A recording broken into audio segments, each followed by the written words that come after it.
Waar is jy? 'n gedig deur Lisandro Petrus.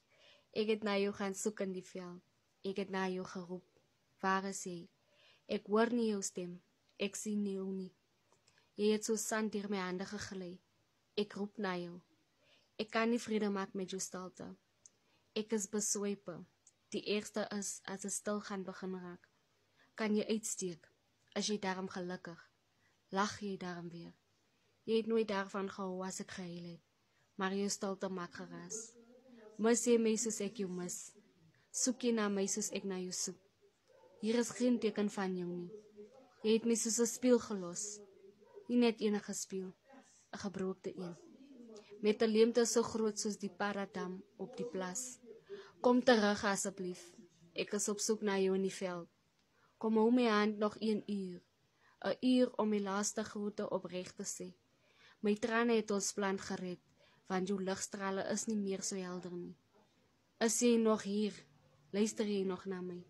Jy is besig om te verdwyn. Jou stem stil. Jou bloeiende hande is weg. Jou oë kyk in die donkerste vir ewig. Gaan ek ooit weer jou hand kan vashou? Gaan ek ooit weer jou lag hoor of jou glimlag sien? Ek sal seker moet ophou dink jy het gaan kuier. Ek moet maar vrede maak dat jy nie meer terugkom nie. Die ander is koud, die lug is gevul met treursange en huilende siele. Verdwalend, stikkend, pynlik. Is dit werklik jou dood wat ons seermaak? Of is dit die dood wat ons nie verstaan nie? Die stukkies wat jy probeer by mekaar sit, het jy dit probeer by mekaar sit. Want toe ek dit probeer by mekaar gesit het, het dit opgeëindig in 'n dieper wond van onnigtering. Ek is op soek na jou tussen die elegies van familielede. Elende soos 'n siel. Uit die seer en diep hoeke van my hart is ek op soek na jou. Soekend na jou.